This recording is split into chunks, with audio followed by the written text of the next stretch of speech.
Welcome to Pure Happiness Coffee. Pure Happiness Coffee is a poem, an artwork, and a community dedicated to becoming better stewards of our world's favorite beverage. Each episode of Pure Happiness is a short glimpse into one individual's coffee journey, a journey that, finally, connects us all. My name is Brent Cox, founder of Pure Happiness Coffee. On today's episode, I want to introduce you to Pure Happiness Coffee's project and explain just a little bit about how I got here. When I set out to investigate the contemporary coffee world, I never dreamed that I would be where I am. And frankly, I don't even know where that is. But after 2 years of work, community engagement, writing, and art, I'm fortunate to have made friends with so many of the folks that I spent a long time admiring from a distance in the coffee world. And I want to share that story with you. I'm also working hard on finding ways to continue to make this project sustainable, as it has from the beginning always insisted on operating a little differently than other things. You know, being a poem and all. The goal of Pure Happiness is both a deep personal exploration of coffee and a community-focused approach to producer-forward coffee. I'm grateful to so many of you who have attended my events last year, who have written poems with me, and who have shared in this radical world of specialty coffee. I speak to you with deep and humble gratitude for the spirit you continue to galvanize in me. As I mentioned, part of this new approach is trying to make Pure Happiness sustainable, and while I don't know quite yet how that will look, I'm beginning to make this content and other forthcoming projects with that explicit intention. In other words, like all of us, I gotta make money or I'll die. But seriously, I want to continue to cultivate a radical new community of coffee lovers, young and old, and I want you to join me. Whether that emerges as a Patreon, subscription service, or some other form remains to be seen. But I'm starting here today with that intention in mind, and with the intention of continuing to share the ongoing story of Pure Happiness Coffee's evolution, a story that now includes friends from around the world, producers in multiple countries from Colombia to Puerto Rico to Uganda to Panama to India, exporters, importers, growers, some of the most exciting cafes and roasters today, many famed brewers and baristas, and more. If you have thoughts for me about how to make this happen, please don't hesitate to reach out. Today's episode is a little unique, as I'm going to tell part of the story of how I arrived here. In general, these episodes will be much shorter. Indeed, they will be transformations of the first years of Pure Happiness Coffee's Instagram posts into audible format, with the intention of retelling this story from a new perspective. I wrote over 100,000 words about coffee the first year of Pure Happiness, and one day I hope to turn that into a book. To me, the posts function as little poems, diaristic journal entries, small glimpses into my own and coffee culture's continued evolution. They will be a few minutes each, perfect to accompany your morning cup. The posts are quite heterogeneous, often about the cafes I've been visiting, the coffees I've been drinking, the books and poems and philosophies I've been thinking of, and more. They tell a diffuse, aphoristic story, equally parts of something larger and wholes within themselves. For now, I will embark on something a little longer and more focused, though not without the necessary circumambulations of evolving poetic meanings. I began Pure Happiness Coffee 2 years ago as a poem and an artwork with the intention of crafting a novel poetic reflection of my own journey deeper into the world of specialty coffee. After being a serious coffee enthusiast for well over a decade, I felt it was time for me to intensify my journey and share my love and passion for coffee with the world. At the time, I was also completing a PhD in poetry and poetics at the University of Buffalo. From 2017 to 2023, I taught courses in creative writing, composition and rhetoric, environmentally oriented writing, and science writing, and I presented my work at major universities and institutions around the world, like University of Cambridge, University of Washington, in Lake Como, Italy, and in association with the Museum of Modern Art.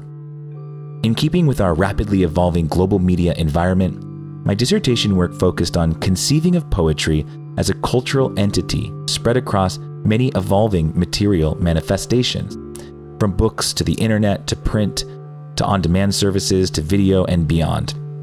In this sense, from day one, Pure Happiness Coffee emerged as a practical application of the theoretical work I'd begun in my dissertation, an attempt to bring poetry out of the academy and into the, quote, real world, with the understanding that if poetry is to have a meaningful place in our lives today, it must emerge from collective, collaborative, social, multimedia environments, just like coffee does.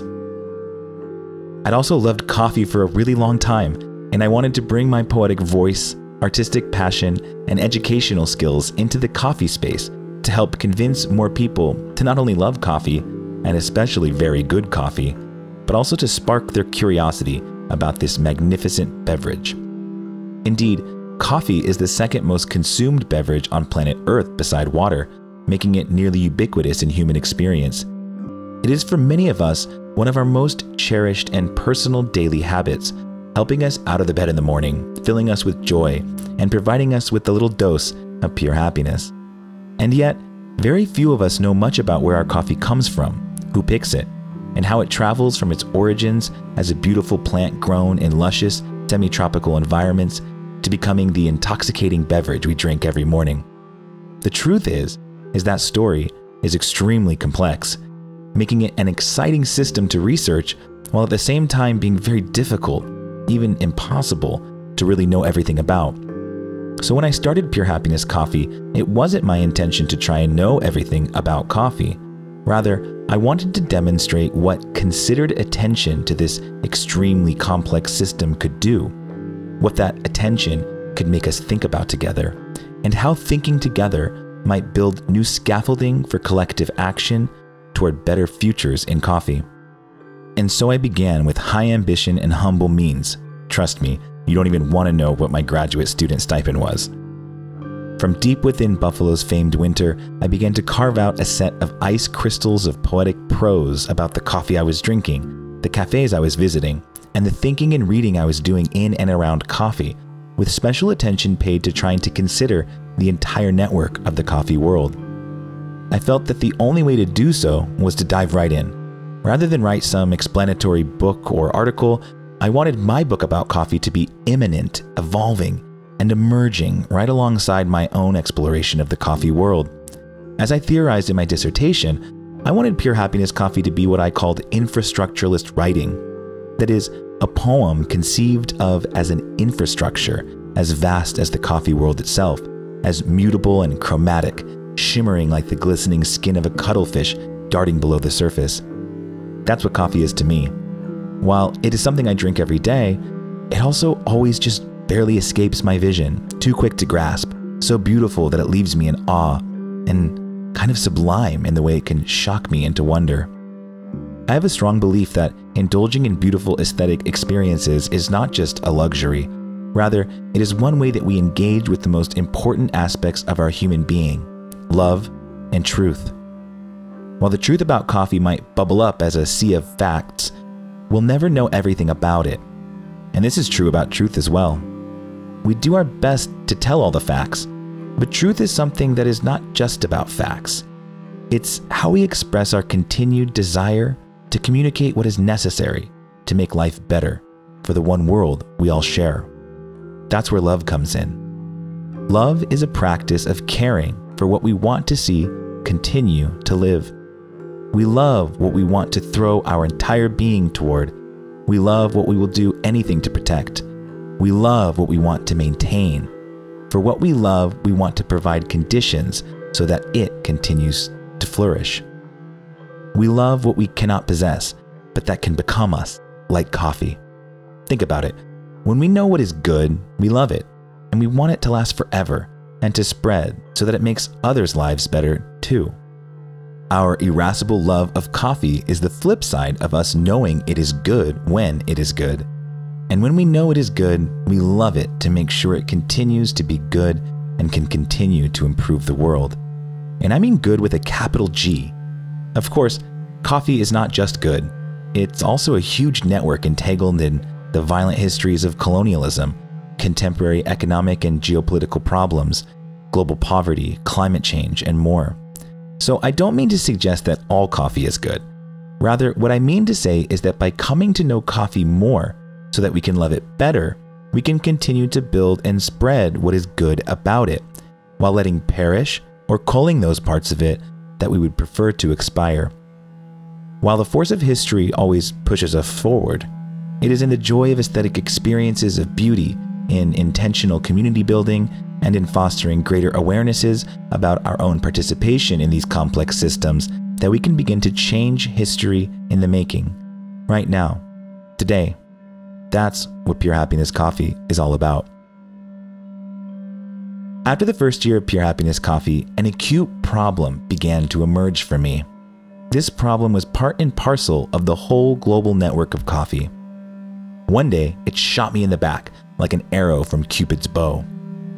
For the last year, I had been regularly attending Nigel Price's community events at Drip Coffee Makers, events with roasters and other coffee folks from around the world. I want to state this plainly. There would be no Pure Happiness Coffee without Nigel and Drip. His inspiration and encouragement has been absolutely necessary for me to keep believing in my project, and I know that is true for many others. Nigel's story is surely the subject of another podcast, but suffice it to say, I believe he's largely responsible for a new wave of coffee focused on a commitment to community, shared knowledge, creating convivial atmospheres, and stimulating New York City's coffee culture back toward what the coffee house has always been, a radical site of community, deliberation, and the ground zero of political change. I was attending an event with Methodical Coffee at Drip Coffee Makers in Soho when I came to the sudden realization of my problem.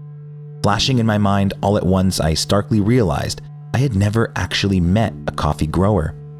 After all my years of drinking coffee, after all my reading and chasing the best beans, after visiting some of the best shops on the planet, and after beginning to ingrain myself into the New York City coffee community, I realized I had never actually met anyone who does the hardest and most important work in the entire system.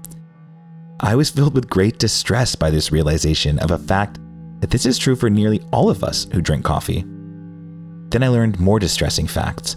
I learned that growers and producers of coffee have been traveling to coffee roasters and cafes for years in, quote, consuming countries. Newsflash, they also drink coffee, quote, at origin.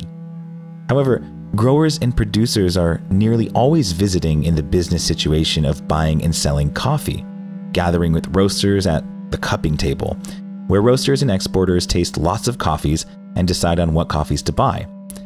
In all my time going to cafes and visiting roasters, and despite growers and producers frequently coming into town, they had never been presented for what they are: the stars of coffee, the heroes, the workers, the people who know the most about coffee, and the people who, quite unfairly, are compensated the least. I believe there are many, many, many reasons for this problem, and confronting those reasons has been part of Pure Happiness's project from the beginning.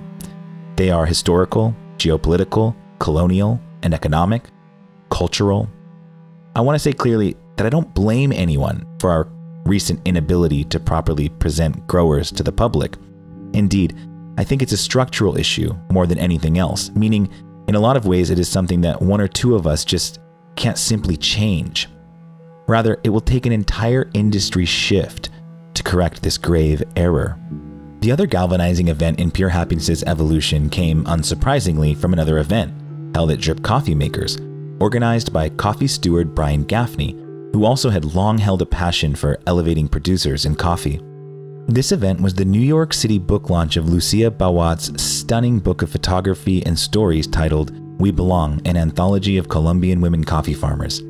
For many years, Lucia had been quietly documenting the stories of women farmers in Colombia with the intention of making the invisible visible, as she so beautifully puts it. Historically, women's work has been suppressed into the invisibility of domestic life. This is as true in coffee as in so many other aspects of life. Thus, it should come as no surprise that women possibly account for as much as 70% of the labor that goes into growing coffee around the world, and yet they're rarely credited, with their husbands' names often gracing the front of the bag. I believe Lucia's book ought to be seen as marking a momentous new moment in coffee, a moment in which we can no longer tolerate the conventions of coffee today, conventions that have largely kept growers and producers as little more than photographs and paragraphs on coffee bags, while they toil away doing the extraordinarily skilled work of making this beautiful beverage so many of us love. Making the invisible visible also means bringing to light the economic disparities that structure the coffee industry, as difficult as some of those realities might be to face. And finally, I believe that it means fostering more situations where consumers can meet, get to know, and learn from producers. It will be the force of consumer education and desire that will change the industry, because the system has shown that on its own, it cannot. In June of 2023, I defended my dissertation, and after that, rather than going into the academy, it became my mission to present these folks, the growers and producers of coffee around the world, for what I believe they are, the radical avant-garde of today. So the focus of my writing and the project of Pure Happiness overall evolved toward origins and producers. Eventually, I even visited a farm myself, Café Tío Conejo in Manizales, Colombia. And on that trip, we hatched a plan. Upon my return to New York City, we organized several events presenting Ivanov, Angela, and their 2 daughters at cafes in New York City. Together, we've now held events at Drip Coffee Makers, Dayglow Coffee, Principles GI, Loveless Coffee, and more, interfacing with the public, giving tastings and presentations about their farm and projects, and holding many Q&As. While it might seem somewhat superficial, and it is certainly not sufficient, I believe strongly that encouraging and creating more situations like this, where consumers meet and learn from producers themselves, is required for the industry at large to change.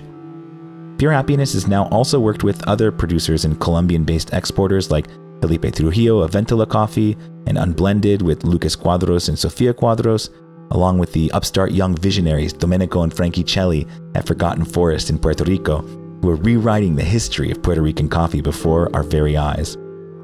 In all this, a question continues to emerge. Why not sooner? Also, how to make this sustainable? Without getting into too much detail, at the end of the day, there's no real good economic incentive for roasters and cafes to host producers to the public.